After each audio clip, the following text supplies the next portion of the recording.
Halo, selamat pagi untuk kita semua. Nah, saat ini pertemuan kita yang pertama untuk limit fungsi. Tapi sebelumnya kan kalian sudah mendapatkan catatan mengenai limit fungsi, tapi belum ada Ibu jelaskan. Nah, di video ini akan Ibu jelaskan. Sebelumnya limit itu artinya apa? Kan gitu. Limit itu artinya sebagai nilai batas, seperti itu. Jadi kalau kalian pernah mendengar kalimat atau pernyataan limit kartu kredit Anda itu adalah sebesar 10 juta rupiah, begitu. Jadi kata limit pada kalimat tersebut itu mengandung arti bahwa nilai batas pinjaman maksimal kartu kredit Anda itu hanya 10 juta. Seperti itu. Nah, sekarang itu kalau tadi pengertian limit kan seperti itu. Nah, sekarang limit fungsi ini sebenarnya dipakai untuk apa sih? Kan gitu. Nah, misalkan sebuah rel kereta api itu kan dibangun, itu kan mereka mempunyai batangan rel kereta api itu yang telah dibentuk itu kan mempunyai ukuran tertentu yang disambungkan satu sama lain itu sehingga membentuk rel yang panjang. Nah, jadi tentu saja kedua rel yang terhubung itu kan mempunyai garis pemisah. Dan ternyata garis pemisah kedua rel tersebut atau lubang di antara dua rel tersebut harus didesain pada batas-batas tertentu sehingga pada saat cuaca cerah dan memiliki suhu panas, pemuaian rel tidak melampaui batas yang sudah ditentukan dan pada saat cuaca dingin, lubang rel tidak terlalu besar yang akan bisa nanti mengganggu kenyamanan atau membahayakan pengguna jasa kereta api. Seperti itu.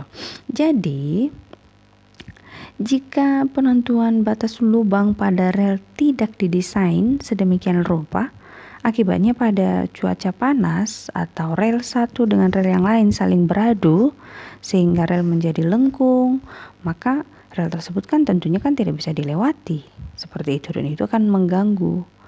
Nah, jadi untuk mendesain jarak lubang antara rel kereta api itulah dibutuhkan sebuah pengetahuan limit, yaitu mengenai konsep pengukurannya, limit untuk konsep pengukuran dari rel kereta apinya dan pemuaian logamnya. Seperti itu. Itulah penggunaan dari limit fungsi. Nah, jadi kalau misalkan untuk pengertian limit tadi, kalau dikatakan bahwa X itu mendekati 2, artinya nilai X itu hanya mendekati nilai 2, tetapi tidak pernah bernilai 2. Seperti itu. Untuk mempermudah perhitungan, kata mendekati dinyatakan dengan simbol panah. Simbol panah seperti ini ya. Ini simbol panah. Sedangkan kalau bentuk umum dari limit adalah limit fx x menuju a sama dengan L gitu. Cara menentukan nilai limit, misalkan fx-nya memiliki nilai limit x menuju a, nilai limitnya dapat ditentukan dengan cara a substitusi, b pemfaktoran, c mengalihkan dengan faktor sekawan. Jadi 3 cara untuk menentukan nilai limit itu ada yang pertama substitusi, yang kedua pemfaktoran, yang ketiga dengan mengalihkan dengan faktor sekawan. Syaratnya apa? Kalau hasil pengerjaannya bukan 0,0, maka langkah pengerjaan sudah selesai. Artinya begini, ada sebuah limit nih, terus kamu selesaikan dengan cara substitusi. Substitusi, ternyata hasilnya 0/0.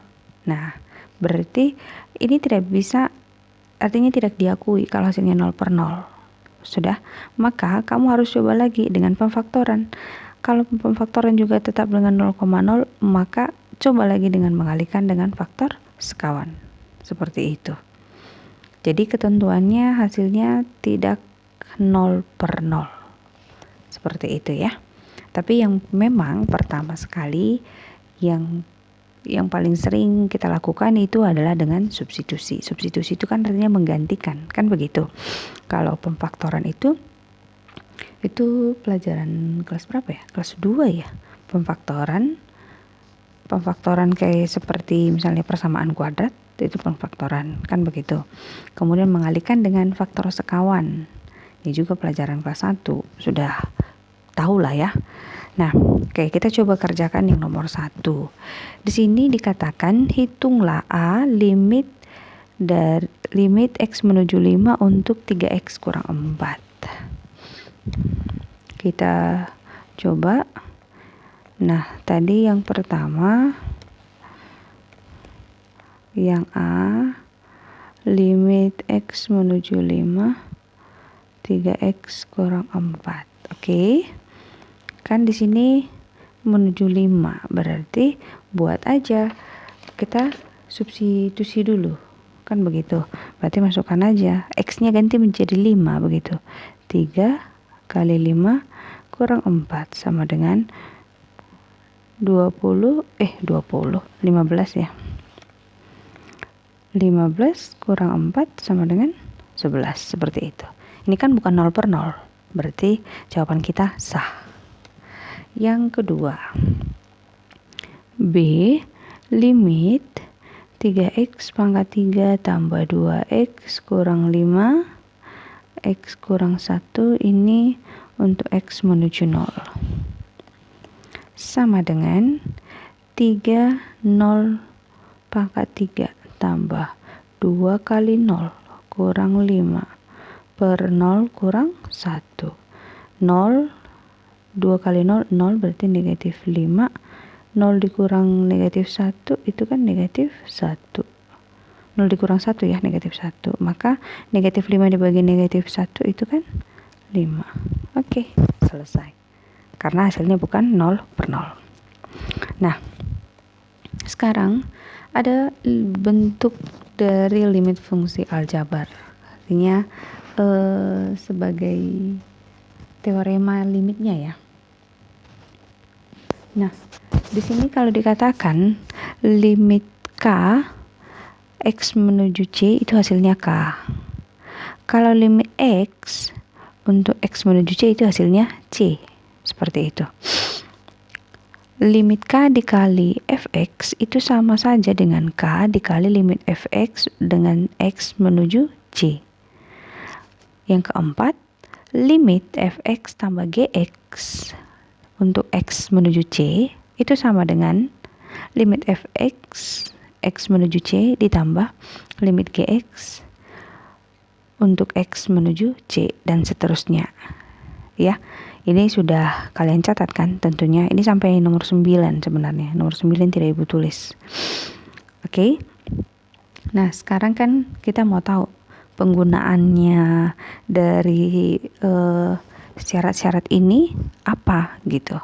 Di mana, bagaimana caranya kan begitu. Artinya apa sih maksudnya limit Fx tambah Gx sama dengan limit Fx tambah limit Gx kan begitu. Nah, oke, kita ambil contoh yang nomor 1. Di sini hitunglah A limit 7x menuju 3. Ini pakai teorema nomor berapa? Kan begitu.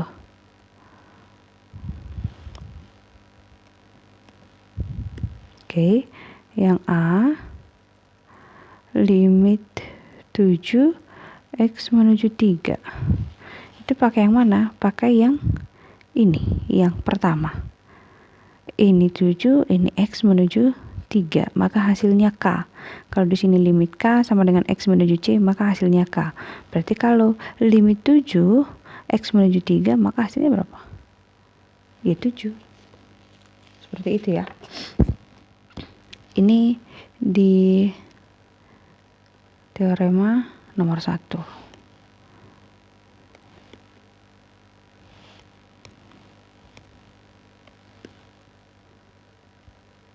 Oke, sekarang yang nomor 2.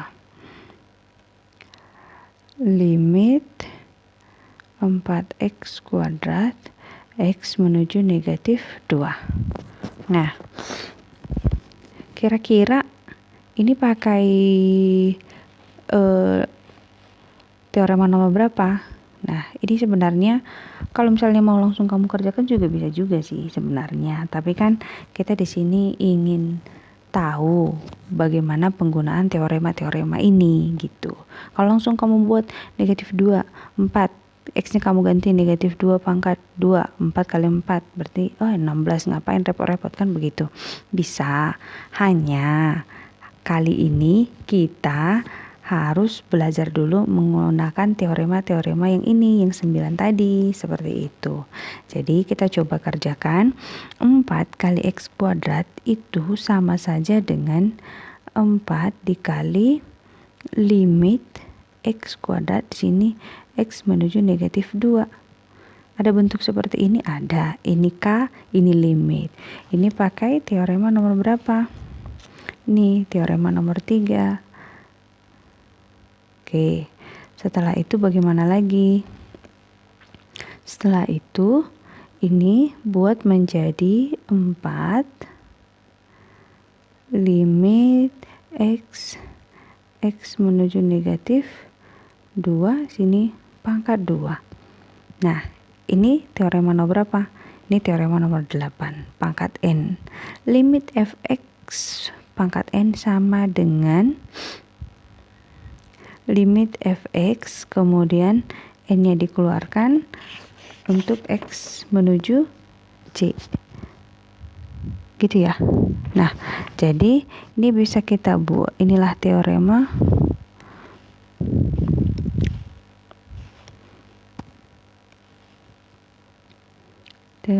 yang ke-8. Sekarang kalau sudah seperti ini, baru kita buat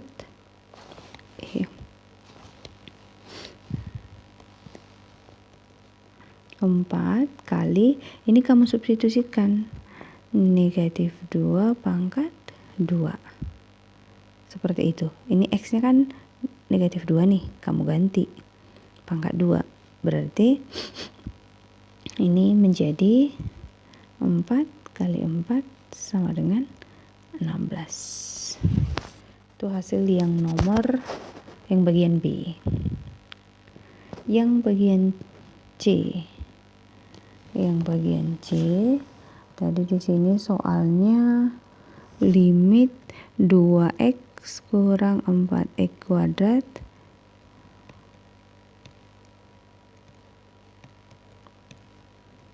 X menuju 2. Nah, ini bisa kamu sederhanakan sebenarnya menjadi limit X menuju 2, kemudian di sini menjadi 2x kurang 2x kuadrat. Sama nggak itu? Sama kan? Kalau kamu kalikan ke dalam ini kan 2x, ini 4x, kan begitu. Nah, ini juga sama saja dengan 2 kali limit yang 2-nya kamu keluarin. Karena itu kan konstanta. X kurang 2x kuadrat, di sini x menuju 2. X menuju 2. Ini sifat yang keberapa? Ini sifat yang ketiga, teorema yang ketiga, teorema 3.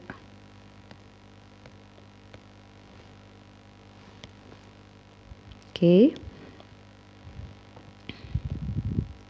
Nah, setelah itu bisa lagi kamu uraikan nggak? Bisa.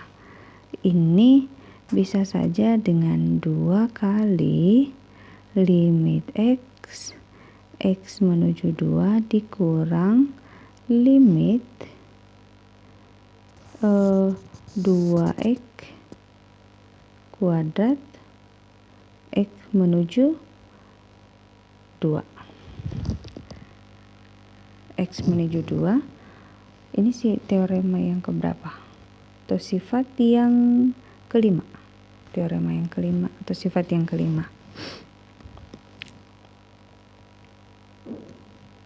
Nah, kalau sudah begini bisa kamu buat, tapi ini dalam kurung ya.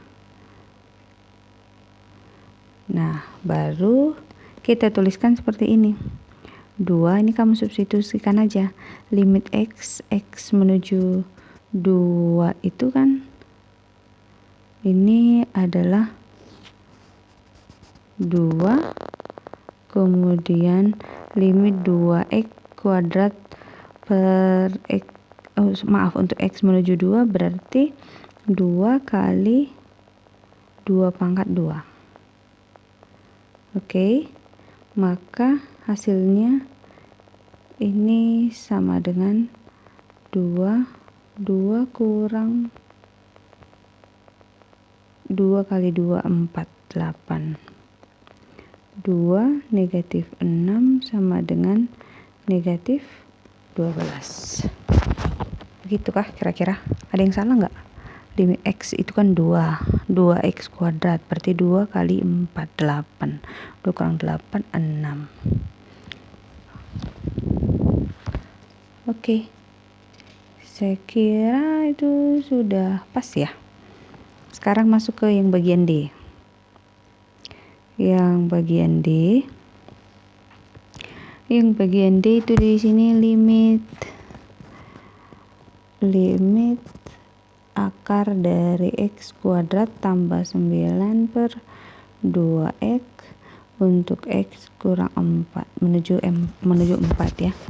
Nah, ini limit x kuadrat ditambah 9, ini sifat yang kalau pembagian ke-7 ya. Ke-7 itu kan berarti ini sama dengan limit dari akar x kuadrat tambah 9 x menuju 4 per limit 2x x menuju 4. Begitu kan? Untuk yang ke-9 seperti itu. Nah, setelah itu ini teorema yang ke-9.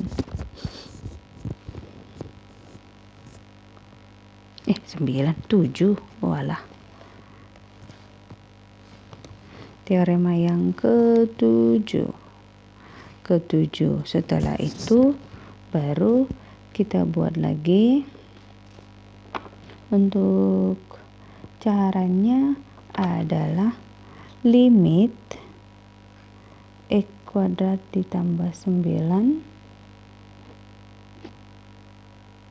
ini x menuju 4 per limit 2x x menuju 4. Ini penggunaan untuk sifat yang ke-9 yang tidak Ibu tulis tadi.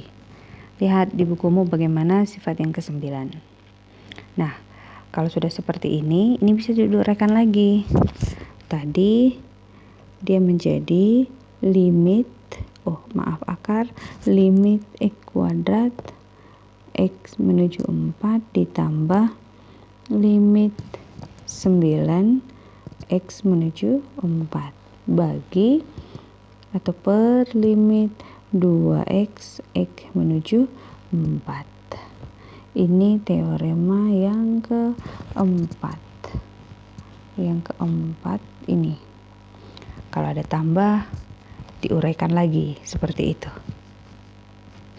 Nah, sekarang bisa kita selesaikan limit x kuadrat x menuju 4 ini nilainya 16 ditambah limit 9x menuju 4 itu berapa? 9 kan? Ini kan sifat yang pertama. Ini akar dibagi 2 kali x berarti 2 kali 4 sama dengan 8. Berarti ini adalah akar 25 per 8 sama dengan 5 per 8. Seperti itu. Ya. Ini tidak usah diambil pusing, hanya penggunaan teorema-teoremanya saja yang Ibu jelaskan di sini. Kalau kelihatannya bertele-tele, ikuti saja dulu, ya. Yang pasti kalau misalnya untuk mengerjakan sebuah soal mengenai limit, kamu menyelesaikan yang pertama dengan substitusi dulu. Kalau hasilnya 0 per 0, ganti dengan memfaktorkan. Masih 0 per 0, ganti dengan mengalihkan ke sesama, ya, mengalihkan dengan faktor sekawan seperti itu.